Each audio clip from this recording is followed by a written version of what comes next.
Hi പ്രിയമുള്ള എൻ്റെ വിദ്യാർത്ഥിനി സുഹൃത്തുക്കളെ, +2 അക്കൗണ്ടൻസിയിൽ നോട്ട് ഫോർ പ്രോഫിറ്റ് ഓർഗനൈസേഷനു വേണ്ടി അക്കൗണ്ടൻസ് എന്ന നിലയ്ക്ക് നമുക്ക് എന്തെല്ലാം കാര്യങ്ങളാണ് ചെയ്യാനുള്ളത് എന്നാണ് നമ്മൾ പരിശോധിച്ചുകൊണ്ടിരിക്കുന്നത്.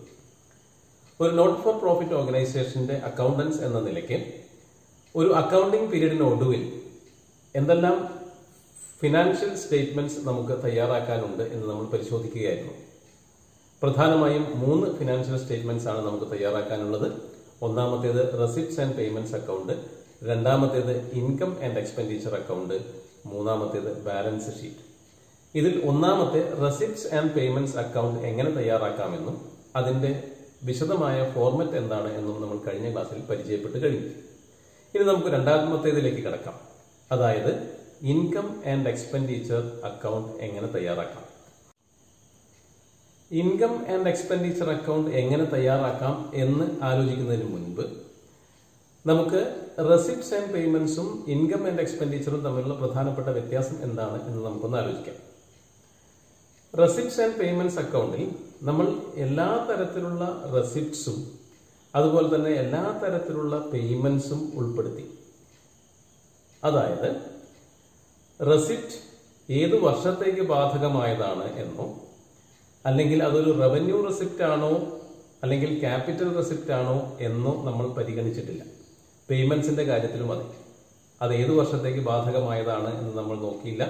അതുപോലെ തന്നെ ഒരു ക്യാപിറ്റൽ പേയ്മെന്റ് ആണോ അല്ലെങ്കിൽ റവന്യൂ പേയ്മെന്റ് ആണോ എന്ന് പരിഗണിച്ചില്ല. എല്ലാ റെസിപ്റ്റ്സും ഡെബിറ്റ് സൈഡിലും എല്ലാ പേയ്മെന്റ്സും ക്രെഡിറ്റ് സൈഡിലും എഴുതി അതിനെ ബാലൻസ് ചെയ്യുന്ന അക്കൗണ്ടാണ് റെസിപ്റ്റ്സ് ആൻഡ് പേയ്മെന്റ്സ് അക്കൗണ്ട് എന്ന് നമുക്കറിയാം. ഇനി ഇൻകം ആൻഡ് എക്സ്പെൻഡിച്ചർ അക്കൗണ്ടിലാവുമ്പോൾ ഇതിൽ നിന്ന് നേരിയ ചില വ്യത്യാസങ്ങൾ ഉണ്ട്. ആ വ്യത്യാസങ്ങൾ എന്തെല്ലാം എന്ന് റെസിപ്റ്റ്സ് ആൻഡ് പേയ്മെന്റ്സ് അക്കൗണ്ടിൽ നിന്ന് എങ്ങനെ ഒരു ഇൻകം ആൻഡ് എക്സ്പെൻഡിച്ചർ അക്കൗണ്ട് തയ്യാറാക്കാം എന്ന് പരിശോധിക്കുമ്പോൾ നിങ്ങൾക്ക് മനസ്സിലാവും എന്ന് വിചാരിക്കുന്നു. റെസിപ്റ്റ്സ് ആൻഡ് പേയ്മെന്റ്സ് അക്കൗണ്ടിൽ നിന്ന് എങ്ങനെ ഇൻകം ആൻഡ് എക്സ്പെൻഡിച്ചർ അക്കൗണ്ടിലേക്ക് എത്താം, അല്ലെങ്കിൽ എങ്ങനെ income and expenditure account prepare ചെയ്യാം, ഇതാണ് നമ്മൾ പരിശോധിക്കുന്നത്. പ്രധാനമായും 5 കാര്യങ്ങൾ ചെയ്താൽ മതി. ഓരോന്നും നമുക്ക് എന്താണ് എന്ന് പരിശോധിക്കാം. ആദ്യത്തെ number 1, omit opening and closing balances. നമുക്കറിയാം റെസിപ്റ്റ്സ് ആൻഡ് പേയ്മെന്റ്സ് അക്കൗണ്ടിന് ഒരു ഓപ്പണിംഗ് ബാലൻസ് ഉണ്ട്, അതുപോലെ തന്നെ ഒരു ക്ലോസിംഗ് ബാലൻസ് ഉണ്ട്. എന്നാൽ ഇൻകം ആൻഡ് എക്സ്പെൻഡിച്ചർ അക്കൗണ്ടിന് ഓപ്പണിംഗ് ബാലൻസോ ക്ലോസിംഗ് ബാലൻസോ ഇല്ല. അതുകൊണ്ട് റെസിപ്റ്റ്സ് ആൻഡ് പേയ്മെന്റ്സ് അക്കൗണ്ടിന്റെ ഓപ്പണിംഗ് ബാലൻസും ക്ലോസിംഗ് ബാലൻസും ഒഴിവാക്കുക. രണ്ടാമത്തെ സ്റ്റെപ്പ്, ഐഡന്റിഫൈ റവന്യൂ എക്സ്പെൻസസ്. നമ്മുടെ payments column, receipts and payments അക്കൗണ്ടിലെ പേയ്മെന്റ്സ് കോളം, അതായത് ക്രെഡിറ്റ് കോളം പരിശോധിച്ച് അതിൽ നിന്ന് റവന്യൂ എക്സ്പെൻസസ് എന്തെല്ലാം എന്ന് അരിച്ചു വേർതിരിച്ചെടുക്കുക. അതാണ് നമുക്ക് ഇൻകം ആൻഡ് എക്സ്പെൻഡിച്ചർ അക്കൗണ്ട് തയ്യാറാക്കാൻ ആവശ്യമായിട്ടുള്ളത്. മൂന്നാമത്തെ സ്റ്റെപ്പ്, ഐഡന്റിഫൈ റവന്യൂ ഇൻകംസ്.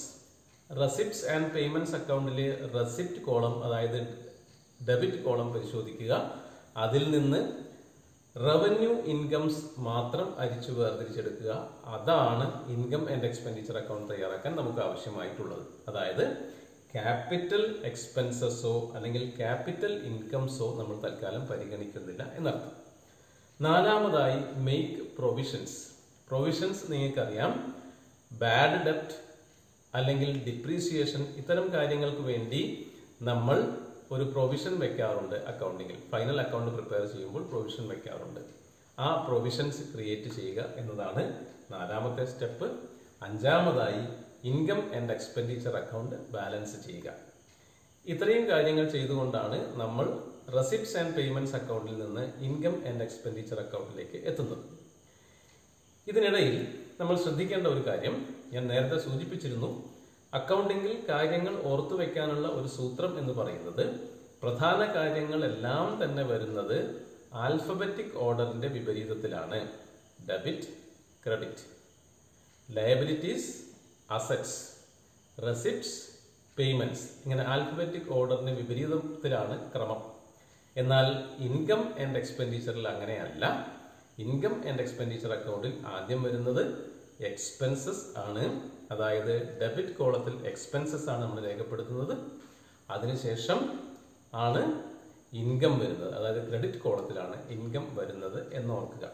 അതോടൊപ്പം തന്നെ ഓർക്കാവുന്ന ഒരു കാര്യം, ഇൻകം ആൻഡ് എക്സ്പെൻഡിച്ചർ അക്കൗണ്ട് എന്ന് പറയുന്നത് ഒരു business entity trading and profit and loss account തയ്യാറാക്കുന്ന പോലെ തന്നെയാണ്. എന്ന് പറഞ്ഞാൽ ഒരു അക്കൗണ്ടിംഗ് പീരീഡിൽ, സേ ഇറ്റ് ഈസ് 1 ഇയർ, ഒരു വർഷമാണ് ഒരു അക്കൗണ്ടിംഗ് പീരീഡ് എങ്കിൽ ആ അക്കൗണ്ടിംഗ് പീരീഡിൽ നമ്മുടെ സ്ഥാപനത്തിന്റെ വരവുകളും ചെലവുകളുമാണ് അതിൽ ഉൾപ്പെടുന്നത്. ഇതിൽ ക്യാപിറ്റൽ ഐറ്റംസ് ഉൾപ്പെടുന്നില്ല എന്ന് ഓർക്കുക. ഈ ഒരു വർഷം നമ്മുടെ ഈ ഒരു വർഷത്തേക്ക് ബാധകമായ നമ്മുടെ ഇൻകം, അതോടൊപ്പം തന്നെ ഈ ഒരു വർഷത്തേക്ക് ബാധകമായ നമ്മുടെ എക്സ്പെൻസസ്, ഇത് രണ്ടും ചേർത്ത് ബാലൻസ് ചെയ്യുന്ന ഒരു ഫിനാൻഷ്യൽ സ്റ്റേറ്റ്മെന്റ് ആണ് ഇൻകം ആൻഡ് എക്സ്പെൻഡിച്ചർ അക്കൗണ്ട്. ഇനി ഒരു റെസിപ്റ്റ്സ് ആൻഡ് പേയ്മെന്റ്സ് അക്കൗണ്ടിൽ നിന്ന് എങ്ങനെ ഇൻകം ആൻഡ് എക്സ്പെൻഡിച്ചർ അക്കൗണ്ട് തയ്യാറാക്കാം എന്ന് നമുക്ക് ഒരിക്കൽ കൂടി ആലോചിക്കാം. അതായത് ഈ 5 കാര്യങ്ങളിലൂടെ ഒരിക്കൽ കൂടി നമുക്ക് കടന്നു പോകാം. ഒരു റെസിപ്റ്റ്സ് ആൻഡ് പേയ്മെന്റ്സ് അക്കൗണ്ടിൽ ഓപ്പണിംഗ് ബാലൻസും ക്ലോസിംഗ് ബാലൻസും ഉണ്ടാകും എന്ന് നമുക്കറിയാം. അതിനെ നമുക്ക് ഇൻകം ആൻഡ് എക്സ്പെൻഡിച്ചറിൽ ആവശ്യമില്ല, അതുകൊണ്ട് അതിനെ ഒഴിവാക്കുക. അതായത് there is no opening balance and closing balance in an income and expenditure account. അടുത്തതായി റെസിപ്റ്റ്സ് കോളം പരിശോധിക്കുക, അതായത് ഡെബിറ്റ് കോളം. ഇതിലുള്ള റെസിപ്റ്റ്സ് ഓരോന്നും പരിശോധിക്കുക. ഇതിലെ റവന്യൂ റെസിപ്റ്റ്സ് മാത്രം വേർതിരിച്ചെടുക്കുക. അതാണ് നമുക്ക് ഇൻകം ആൻഡ് എക്സ്പെൻഡിച്ചർ അക്കൗണ്ട് തയ്യാറാക്കാൻ ആവശ്യമുള്ളത്. അതോടൊപ്പം തന്നെ ഈ ഓരോ റെസിപ്റ്റിലും നമ്മുടെ ഈ അക്കൗണ്ടിംഗ് പീരീഡിലേക്ക് ബാധകമായ റെസിപ്റ്റ്സ് മാത്രമേ സ്വീകരിക്കാവൂ എന്നോർക്കുക. ഉദാഹരണമായി സബ്സ്ക്രിപ്ഷൻസ്, പ്രീവിയസ് ഇയറിലെ ഔട്ട്സ്റ്റാൻഡിംഗ് സബ്സ്ക്രിപ്ഷൻസ് ഈ വർഷം കിട്ടിയതുണ്ടാകും, അത് ഒഴിവാക്കേണ്ടതുണ്ട്. നെക്സ്റ്റ് ഇയറിലേക്കുള്ള സബ്സ്ക്രിപ്ഷൻസ് അഡ്വാൻസ് ആയി കിട്ടിയതുണ്ടാവും, അത് ഒഴിവാക്കേണ്ടതുണ്ട്. ഇങ്ങനെ ഓരോ റവന്യൂ റെസിപ്റ്റിലും ഈ അക്കൗണ്ടിംഗ് ഇയറിലേക്ക് ബാധകമായത് മാത്രമാണ് നമ്മൾ ഇൻകം ആൻഡ് എക്സ്പെൻഡിച്ചർ അക്കൗണ്ടിൽ രേഖപ്പെടുത്തുന്നത് എന്നോർക്കുക. അതോടൊപ്പം തന്നെ എക്സ്പെൻഡിച്ചറിലും റവന്യൂ എക്സ്പെൻഡിച്ചർ മാത്രമാണ് നമ്മൾ പരിഗണിക്കുന്നത്, ക്യാപിറ്റൽ എക്സ്പെൻഡിച്ചർ ഒഴിവാക്കുക.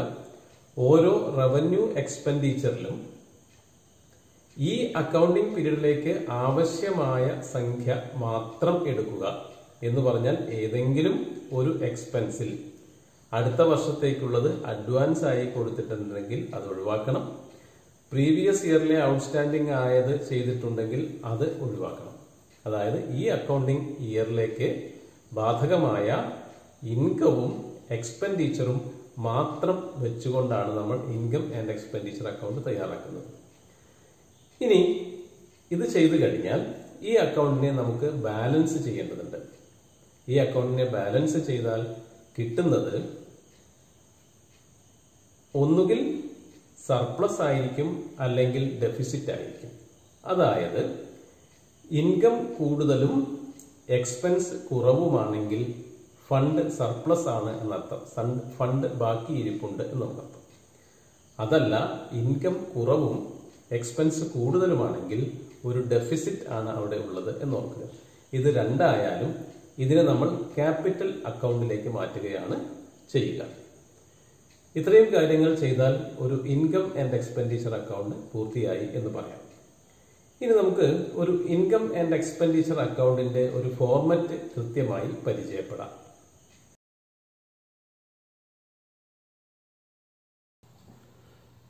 ഒരു ഇൻകം ആൻഡ് എക്സ്പെൻഡിച്ചർ അക്കൗണ്ടിന്റെ ഫോർമാറ്റാണ് സ്ക്രീനിൽ നിങ്ങൾ കാണുന്നത്. എക്സ്പെൻഡിച്ചർ എന്ന ഹെഡിന് താഴെയുള്ള ഐറ്റംസ് എന്തെല്ലാമെന്ന് ഒന്ന് വായിച്ചു മനസ്സിലാക്കുക. അതോടൊപ്പം തന്നെ ഇൻകം ഹെഡിന് താഴെയുള്ള കാര്യങ്ങൾ എന്തെല്ലാമെന്ന് വായിച്ച് മനസ്സിലാക്കുക. ഒരു കാര്യം പ്രത്യേകം ശ്രദ്ധിക്കുക, ഇതിൽ റവന്യൂ എക്സ്പെൻഡിച്ചറും അതുപോലെ തന്നെ റവന്യൂ ഇൻകവും മാത്രമേ നമ്മൾ രേഖപ്പെടുത്തിയിട്ടുള്ളൂ. ഇൻകം ആൻഡ് എക്സ്പെൻഡിച്ചർ അക്കൗണ്ടിൻ്റെ ബാലൻസിങ് നടന്നു കഴിയുമ്പോൾ എയ്തർ സർപ്ലസ് ഓർ ഡെഫിസിറ്റ്, ഒന്നുകിൽ സർപ്ലസ് അല്ലെങ്കിൽ ഡെഫിസിറ്റ്, ഈ രണ്ടിൽ ഏതെങ്കിലും ഒന്ന് മാത്രമേ ഉണ്ടാവുകയുള്ളൂ. എക്സ്പെൻസസ് കുറവും ഇൻകം കൂടുതലുമാണെങ്കിൽ ഫണ്ട് സർപ്ലസ് ആയിരിക്കും. എക്സ്പെൻസസ് കൂടുതലും ഇൻകം കുറവുമാണെങ്കിൽ ഡെഫിസിറ്റ് ആയിരിക്കും എന്നോർക്കുക. ഒരു ഇൻകം ആൻഡ് എക്സ്പെൻഡിച്ചർ അക്കൗണ്ട് എങ്ങനെ കൃത്യമായി തയ്യാറാക്കാം തുടങ്ങിയ കാര്യങ്ങൾ നമുക്കിനി അടുത്ത ക്ലാസ്സിൽ പഠിക്കാം.